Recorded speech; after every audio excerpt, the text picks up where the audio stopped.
Hello and welcome to Mindful Living, where we explore the art of living with the intention, balance, and inner peace. I am Avik, your host, guiding you through conversations on health, meditation, mental well being, mindfulness, and the mind body connection. Each episode features expert insights to help you grow, heal, and thrive. So, take a deep breath, relax, and join us on this journey to a more mindful and fulfilling life. So, let's get started.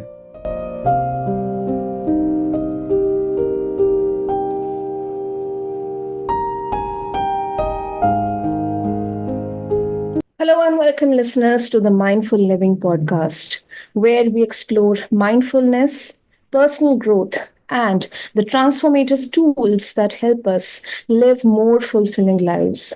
Today, we have a very special guest with us, Karoline Fischer, a former MD who made a life changing shift into RTT hypnotherapy. Carolyn is passionate about helping people unlock their potential and heal deep emotional wounds through the power of the subconscious mind. And she's here today with us to share her journey and how her work with the rapid transformational therapy, RTT, is transforming lives. We are going to dive into inner child work, hypnosis, and how accessing the subconscious can lead to profound healing. So, Caroline, welcome to the show, and it's an absolute honor to have you with us today. Thank you so much, Sana. It's such an honor to be here, and thank you for your kind, amazing words. You just, it was perfect. You're most welcome, Caroline. So, to start with, if you can share a bit about your personal journey, how you got inspired from being a trained MD to becoming a full-time RTT hypnotherapist. Mm-hmm. So, I can say that the passion, right, for healing was before I even was an MD. And during med school, I was always interested in healing of the mind, healing of emotions, like I was always interested of psychological healing, right? I could probably, I'm trying to find the best words. I was always interested in that part that was not so fully explored in med school, because they're, somatizing of symptoms or of emotions, of psychological issues. Is not so big in the curriculum, right? And I think Western medicine is amazing, right? But I was always interested in complementary things, right? So so for me it was not so hard. It was very hard to shift, right? It was very it felt very organic that it happened for me. I felt that I could give way more as a hypnotherapist than as a doctor. I mean, I'm still a doctor, right? But I can give way more as a therapist than if I would work as an MD, because I just had more to give, on that level. So that's where it actually came from. That's really great, Carolyn. So, can you explain for our listeners what inner child work is and why connecting with the inner child is so crucial for healing emotional wounds? Beautiful question. Yeah. So the inner child work is so powerful because it is transporting us back to times in our lives that set certain things into motion, right?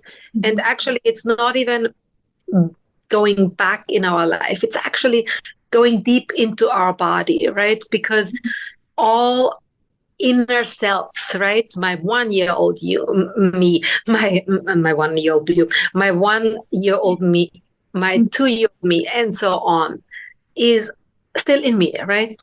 Like we are building on top of it. We are transforming, right? We are taking in information that might change things, transform things, right? All the time. It happens all the time, but not consciously, right? Especially not consciously as a child, right? We just take on what we get from the outside. Sometimes we might even misinterpret it, right? Sometimes we don't get a lot of stimulation. So what we are doing is really we're going back, depending on what question is an issue in the now time for a client. We go back to the younger version of that person called inner child, and we work with that part. And through hypnosis, through diving into the subconscious, we are really connecting with that part, with that inner child, with that younger self. And by that connection, right, by being in that, you can actually reframe everything that has basically gone wrong, in the sense of like the 5-year-old me could have heard something terrible about her, right? And taken it in and thought that's the truth about her, right? I heard, oh, you're just good for nothing. You're so clumsy. You are so stupid, right? Yeah. And then I live that way, right? Because once the mind tells that the body to the body, right, it automatically does that, right? If whatever basically we tell ourselves, it's happening, right? If I say, oh, imagine you have lemon juice. I mean, it might be too fast to just say it in those 2 words, but if I guide you into hypnosis also and tell you, imagine you have lemon juice on your tongue, right? Then more saliva is going to be produced, right? I might make a grimace depending on how I feel about the juice, but there's no real juice, right? That's how powerful mind-body interaction is, right? The mind tells the body something, the body says, okay, sure, let's do it, right? So if the mind says the body, oh, I'm not going to amount to anything ever, just so stupid, then the body's going to say, oh, okay, yeah, you're not going to amount to anything, you're stupid, right? So I'll start acting stupidly, right? So we are basically then going back to that inner child, to that younger self, and we let that younger version express how they felt about the things happening, the things said to them, right? And by that inner child now being able to express things that, you know, they might not have been able to express for 30 years and would have never, right, without work. It's transforming, right? Because it's transforming that inner younger self in you. And that's obviously transforming the person you are today. Because if we give the 6-year-old me in me different information, then obviously it feels like as if that kid has gotten that healthy information already then, and my life, my body, everything will be different today. That's really interesting. Does that make sense? Because I feel like I lost myself. I mean, I lose my thought, but I feel like it was, No, actually, it absolutely makes sense. And it is something, it's ingrained or it's there deep down, but we consciously do not realize. We don't have access. Exactly. Yeah. Exactly. We don't have access to it. Yeah. And it's, you know, access often is just granted, and granted, I put in quotes here. We usually have access when we get triggered, right? Yeah. So I heard the things that I just made an example of, right, when I was little, and I never healed that. And somebody at work says to me, oh, you're just so clumsy. You're just so stupid. Why do you always make those stupid mistakes, right? I mean, okay, let's say nobody could really, at work, that would be bullying if somebody called me stupid, right? But let's say somebody says to me, oh, you always make those stupid mistakes, right? Or my boss does that. And I get totally triggered, right? Because it's, for me, it's, you know, that was told, you know, that was said to me when I was really young. And I I don't even realize, but I'm pushed into childhood, and I'm getting a really strong emotion, and I might just act irrationally, right? Because it's really more at stake than just like, you know, with your brain saying, okay, was it a silly mistake right now? Because even the most intelligent person can make mistakes, right? Or was it not? Or was that okay what they said, right? I might just get totally loud and defensive and, might even quit my job in the moment because it feels so triggering, right? Certain things. And that's when we get connected with the inner child. But obviously, in that moment, we just want to get back to who we are now, right? That's true. So, what are the signs or behaviors in adulthood that might indicate someone has unresolved inner child wounds? Such a beautiful question. Wow. I think the first that I would say is what I just said in the last question, right? That you get triggered, that you might be. And, so what I find so interesting also, what is normal to us, right? We don't question, right? So it's often will be a person that's close to us telling us, right? Because if I personally get triggered every day and I get really angry every day, if that's been the case in my entire life since I'm young, then I won't question it, right? Then I just think my life is like that, right? I mean, if self-awareness and I have a partner or I have a good friend, and then I might at one point wonder, how often do they get angry a day? How often do they get triggered, right? And then I'm like, oh, maybe I get triggered more, right?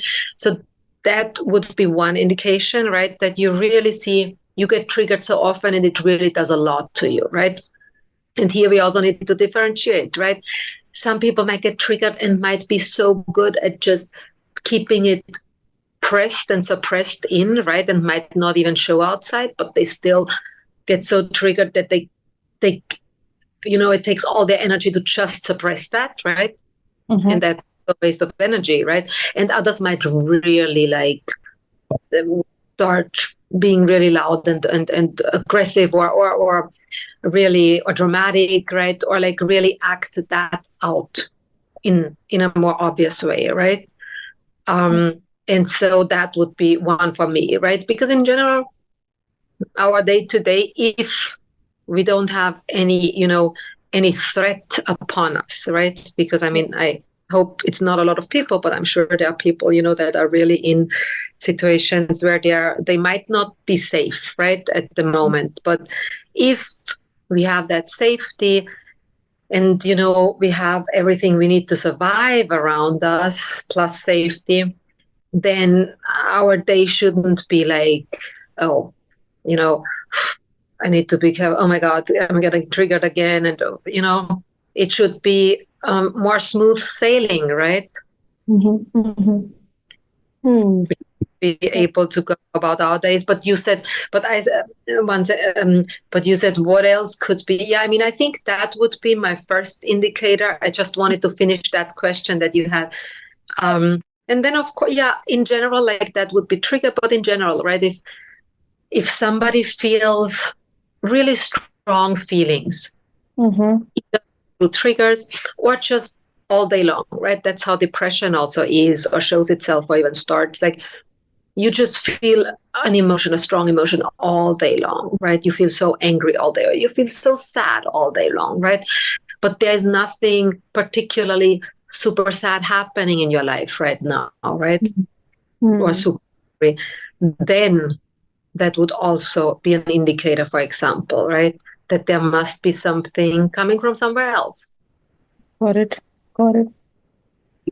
So, how do these inner child wounds typically develop, Karoline? Are they always linked to any childhood trauma, or can they stem from any other kind of childhood experiences? I think, I personally, and there is research done, but there's also research done that might, counter that at least some. I think a lot of the big things, mostly we are made in our child, those patterns. So that's the first part of the question, right? Because I sometimes have clients come to me and say, well, I actually had a good childhood, but, in my 20s, I was really bullied terribly, or I had this toxic relationship, and that's what I want to work on, right? And I'm like, sure, but on the bottom of that is usually childhood. Like, realizing that when they want to work on that toxic relationship they had, or they realize, oh, the first time that was actually, that pattern was set there, or the reason I actually accepted that for so long was set in childhood. So I think it's really all set in childhood, because up until 7 years old, we are in that state that we are when we are in hypnosis, right? So we really like sponges. And then how do traumas develop, right? And overwhelm is usually part of trauma, right? Something happens that's overwhelming and it can't be integrated, right?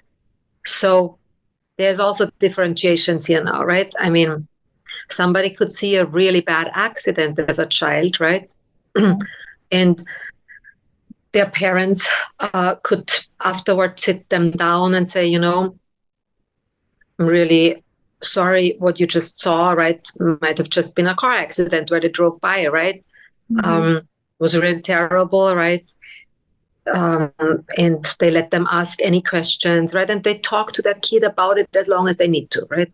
They might ask before going to bed. They might wake up in the middle of the night and cry or something, right? And if the parent is here, or if a caregiver is here, gives them space, they can talk about it as long as they need to, then it can be integrated as an experience in their life, right? We all have experiences in our life, and they won't always be pleasant, right? Because things do happen. But the same course, if that accident has happened and the child knows already subconsciously, they can't even talk to the parents about it, because the parents, they can't even deal with their emotions, right? So every time, or it doesn't even try it, or another kid tries to talk with the parents and they say, oh, whatever, it was just an accident. Accidents happen, so just shut up. And I mean, I'm exaggerating now with the shut up, but yeah, I mean, I'm exaggerating for my own feeling here, but yeah, then right, that stays, and that somehow, right, because it can't be integrated, because it's too much for them, right? For a child, it's overwhelming, so it can't be integrated. So it stays there, right? So then it's trauma, basically. Okay. That makes it quite clear, Karoline. So, and how does healing the inner child impact an individual's personal growth and self-awareness? What shifts can someone expect to see after starting this work?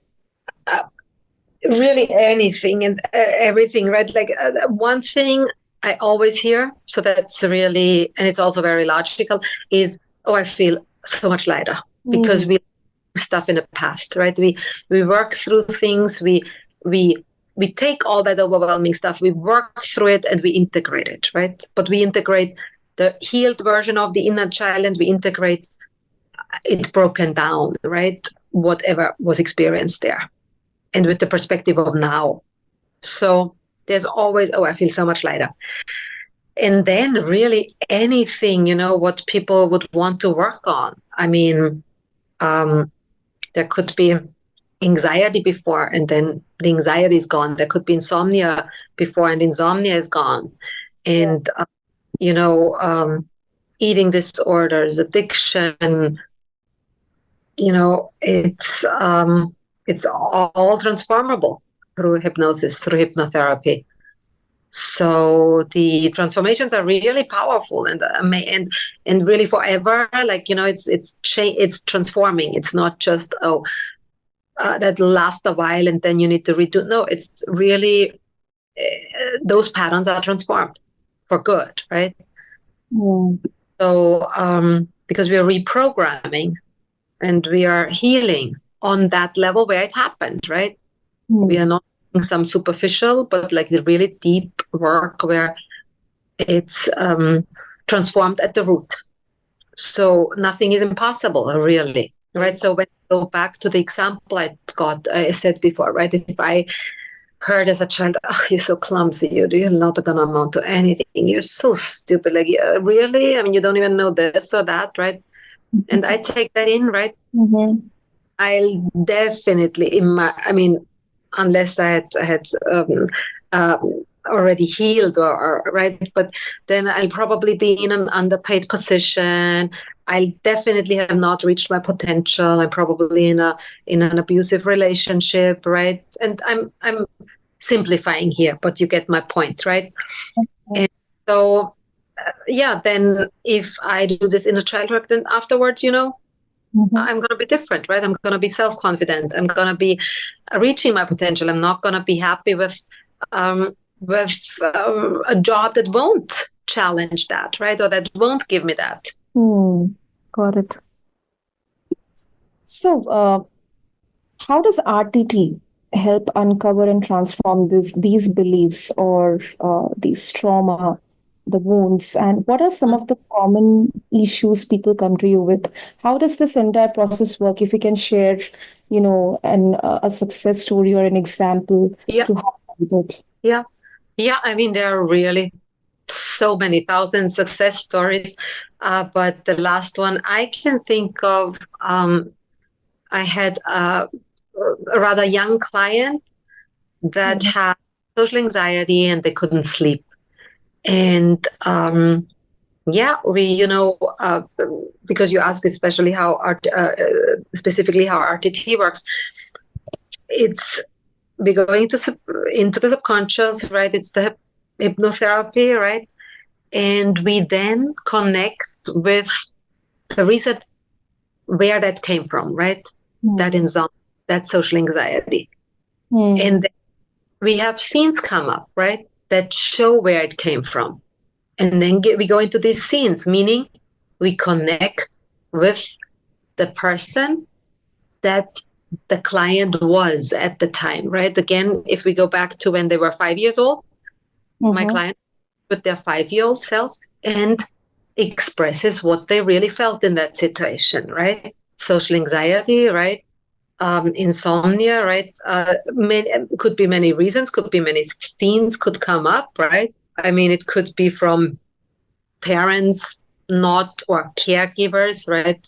Because it's not always the parents that raise us, but caregivers just it could be so simple as caregivers having social anxiety, right?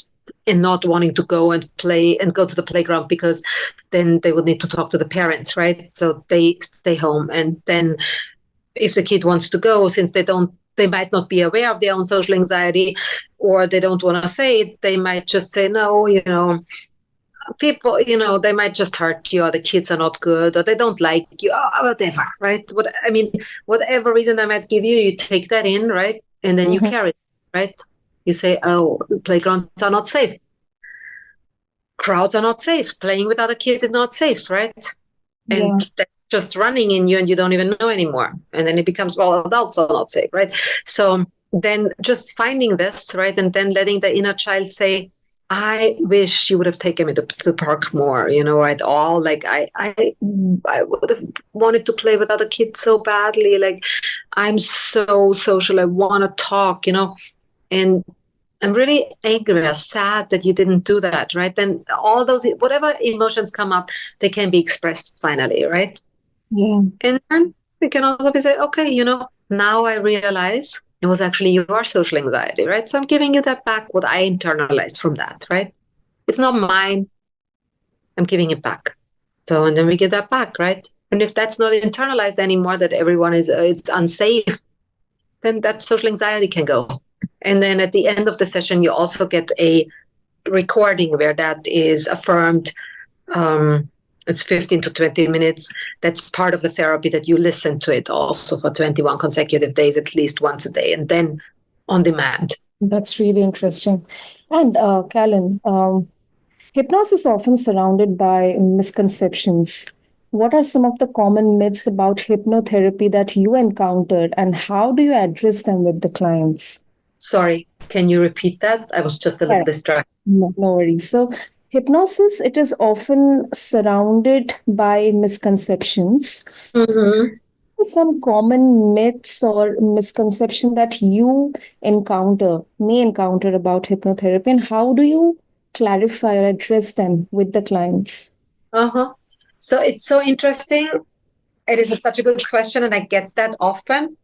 And I don't get confronted a lot with it. I do believe because a lot of my clients, and that's what I get a lot of confronted with a lot. They come and say, "You're my last resort. I tried everything else," right? Because hypnotherapy is not something that people try immediately, right? They try talk therapy first. They try this first. And then when they don't see anything working, then they're like, maybe I should try hypnotherapy. So I believe because I'm their last resort, they then do a little research already, right? So I get that rarely, but when I get it, what I get, the misconceptions I got before, but very rare is, oh my God, hypnotherapy, what is like, it's like some voodoo. You're gonna have full control over me. You could just do whatever. And that is totally wrong, right? So, I mean, for how we use hypnosis in therapy, I mean, we have an oath, right, that we are helping a client. So we are obviously working only in the best interest of the client. Plus, we really don't have the consciousness sleep. The consciousness is awake, is aware, but our focus is on the subconscious. So if you are a client of mine, you are gonna be aware of what's happening to you, but you are just even like all your energy is in the subconscious, right? But you are aware. You can say stop at any point. You can stop it you can pause it at any point.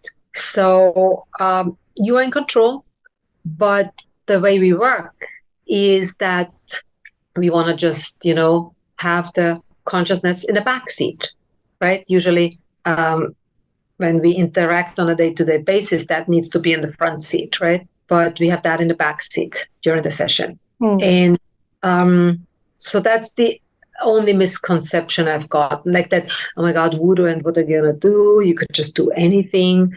And I also, as soon as somebody signs up for a session, I send them a little recording. I also have that on my website.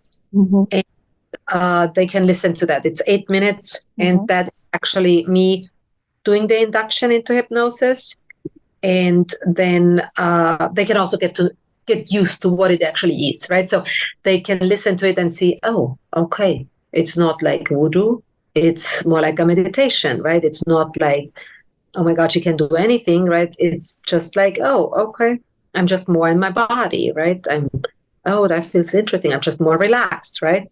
So that's how I prevent that actually already.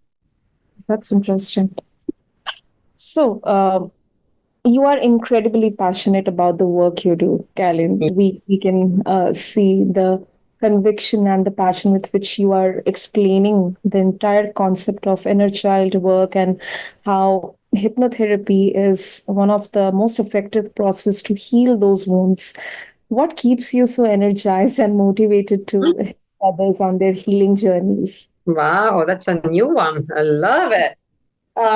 It's just self-generating, really. I don't do anything specific. I'm just so passionate about it. I mean, when you ask me how did I get into this work, right? I said, I just feel I have so much to give in this. It's because I transformed a lot in my life.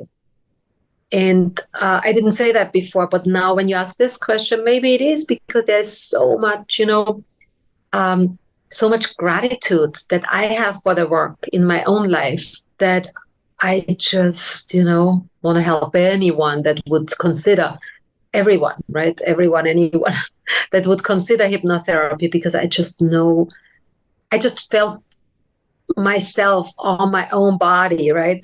What difference it can make.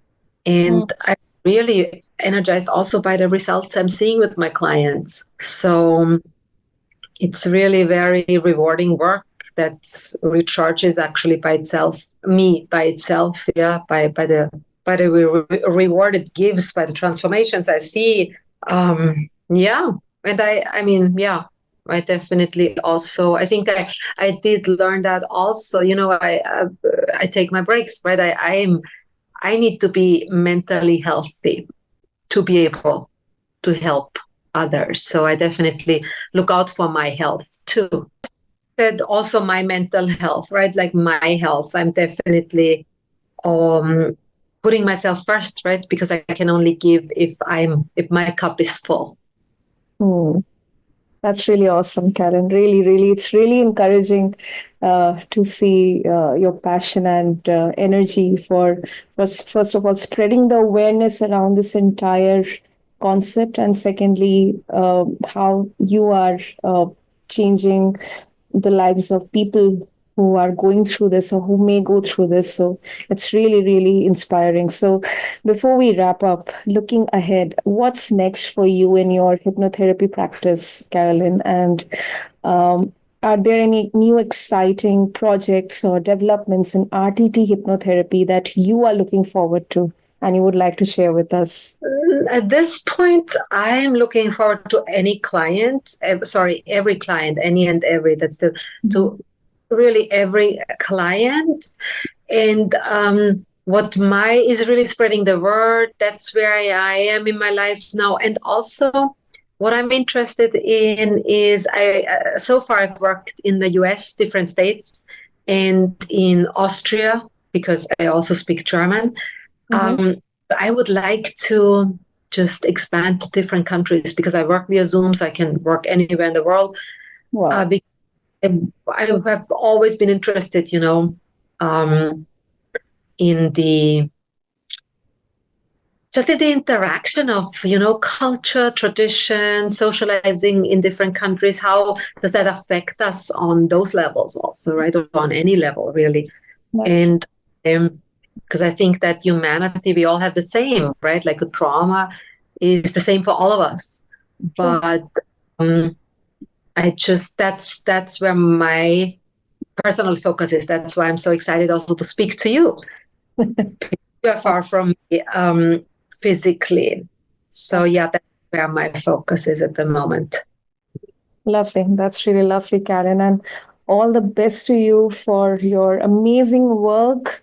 And we are fortunate enough to be a part of your journey. And our listeners, I'm very sure they will be inspired to explore this transformative approach to healing wherever they are.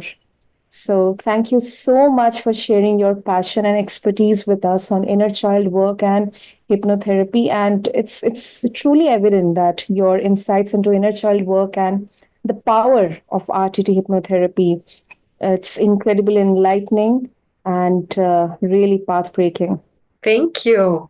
It was such a pleasure to be on this podcast. Thank you so much, Sana. And I usually don't do that, but I really, the way I'm talking to you, I would love. So before I say that, I actually need to also say, right, it's this work is really amazing for healing, also just to grow awareness, right? So you don't need to actually benefit from it. And I wanted to really extend a free session to you because for some reason, I don't know, I feel like I would really like to offer you that. And it's in the recording too, so you can always take me up on it. Wow, superb, superb, superb.